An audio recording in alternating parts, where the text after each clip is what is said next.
Hi అండి అందరికి welcome back to our YouTube channel నాలోకం నాదే. ఈ రోజు అయితే మనం ఒక tasty and healthy breakfast recipe చేసుకోబోతున్నాము. మా హస్బెండ్ అయితే ఎప్పుడెప్పుడు చేస్తావా అని అడిగి మరీ చేయించుకుంటారు. చాలా హెల్తీ అండ్ సింపుల్ గా వేసుకోవచ్చు. ఇప్పుడు మిల్లెట్స్ అయితే ఏ షాప్ లోనైనా ఈజీగా దొరికిపోతున్నాయి కదా. మేమైతే నెల సరుకులు తెచ్చుకుంటాం కదా, అప్పుడే మిల్లెట్స్ కూడా ఖచ్చితంగా తెచ్చుకుంటున్నాము. ఊదలు, అరికెలు, సామెలు, అండు కొర్రలు ఏ మిల్లెట్స్ తోనైనా సరే ఈ రెసిపీని చేసుకోవచ్చు. నేనైతే ప్రస్తుతానికి ఊదలతో చేస్తున్నాను. ఈ మధ్య కాలంలో మిల్లెట్స్ చాలా హెల్దీ అని అంటున్నారు, చాలా మంది తింటున్నారు కాబట్టి మేము కూడా అలవాటు చేసుకుంటున్నాము. ఇంకా మంచి మంచి రెసిపీస్ పోస్ట్ చేస్తూ ఉంటాను ఫ్యూచర్ వీడియోస్ లో.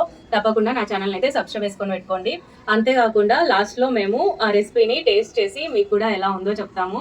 ఓకేనా? మరి లేట్ చేయకుండా రెసిపీ ఏంటో చూసేద్దాం పదండి. డీమార్ట్ కి నెల సరుకుల కోసం వెళ్ళినప్పుడు ఇలా ఊదలు, సామలు, అరికలు ప్యాకెట్స్ ఉంటాయి కదా, అవైతే తెచ్చుకుంటున్నాము. ఒక గ్లాస్ ఊదలు తీసుకుంటున్నా. ఇక్కడ ఒక గ్లాసు ఊదల్ని మంచిగా ఇలా రబ్ చేస్తూ కడుక్కోవాలి. 2-3 సార్లు కడగాలి. అలా అయితే పైన డస్ట్ మొత్తం పోతుంది. అయితే ఈ ఊదలు కూడా వాటర్ తో వెళ్ళిపోకుండా ఇలా ఫిల్టర్ లో వడబోసుకుంటే సరిపోతుంది. మళ్ళీ ఫ్రెష్ వాటర్ యాడ్ చేసుకొని నానబెట్టుకుంటున్నాను. నేనైతే మార్నింగ్ నానబెట్టాను. ఈవినింగ్ అయితే ఇలా ఒక కుక్కర్ తీసుకొని అందులోకి ఊదల్ని యాడ్ చేసుకొని ఒక 3 వంతులు వాటర్ యాడ్ చేసుకున్నాను. ఇందులో కొంచెం మిరియాల పొడి కారం కోసము, కొంచెం జీలకర్ర, సాల్ట్ యాడ్ చేశాను. ఇక్కడ నేను చూపిస్తున్న వెజిటబుల్సే కాకుండా మీ దగ్గర ఏ వెజిటబుల్స్ ఉంటాయి ఆ వెజిటబుల్స్ ఇందులో యాడ్ చేసుకోవచ్చు. నేనైతే పచ్చిమిర్చి కొన్ని, ఇంకా కొత్తిమీర, కరివేపాకు, ఉల్లిపాయలు, క్యారెట్ ఇక్కడ చూపించినంత క్వాంటిటీ అయితే తీసుకున్నాను. ఒక 2 టమాటాలని కూడా కట్ చేసుకొని వేసుకుంటే పుల్లగా బాగుంటది అనమాట. వీటన్నిటిని ఊదల్లోకి యాడ్ చేసిన తర్వాత మంచిగా కలుపుకొని మూత పెట్టుకొని ఒక 3 విజిల్స్ రాణిస్తున్నాను. మీకు కావాలంటే 4 విజిల్స్ కూడా తెప్పించుకోవచ్చు మెత్తగా తినాలనుకుంటే. కలర్ కోసం మీరు వెజిటబుల్స్ యాడ్ చేసినప్పుడు పసుపు కూడా కొంచెం యాడ్ చేసుకోవచ్చు. ఇందులోకి మనము చుక్క నూనె కూడా వాడము. ఇంకా మెత్తగా కావాలంటే ఇంకో గ్లాస్ వాటర్ యాడ్ చేసుకొని 5-6 విజిల్స్ పెట్టుకోండి. వితౌట్ ఆయిల్ హెల్దీ రెసిపీ అయితే రెడీ అయిపోయింది. ఇప్పుడైతే మావాడికి టేస్ట్ చేపిద్దాము. మావాడు అయితే మంచిగా విరాట్ కోహ్లీ డ్రాయింగ్ అయితే వేస్తాడు ఫోన్లో చూసుకుంటా. చూడండి, నార్మల్గా ఇందులో సాల్ట్ వేసినాం కాబట్టి ఇట్లయినా సరే ఒక నిమ్మకాయ పిండుకొని తినేసేయచ్చు, లేదంటే ఇందులో చారు వేసుకొని తినొచ్చు, లేదంటే పెరుగు వేసుకొని తినొచ్చు, లేదంటే ఇలా పల్లి పచ్చడి వేసుకొని తింటే సూపర్ ఉంటుంది. మంచిగా ఎక్కువ పోపు పెట్టిన పచ్చడి యాడ్ చేసుకొని తింటుంటే సూపర్ ఉంటుంది. మౌన్కి పెట్టి టేస్ట్ అడుగుదాం. ఇగో నాన్న,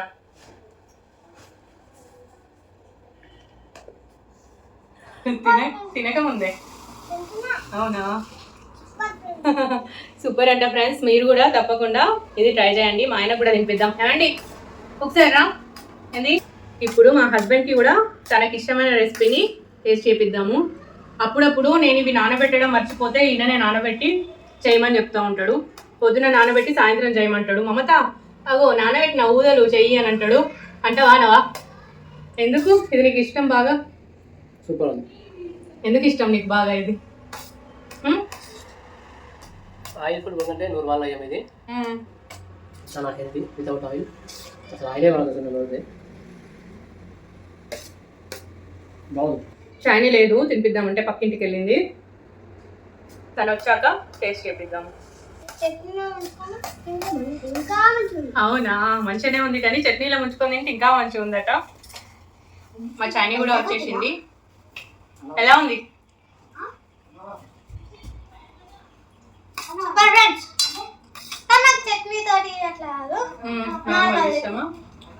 అయ్యో షైనీ మీద పడింది ఫ్రెండ్స్.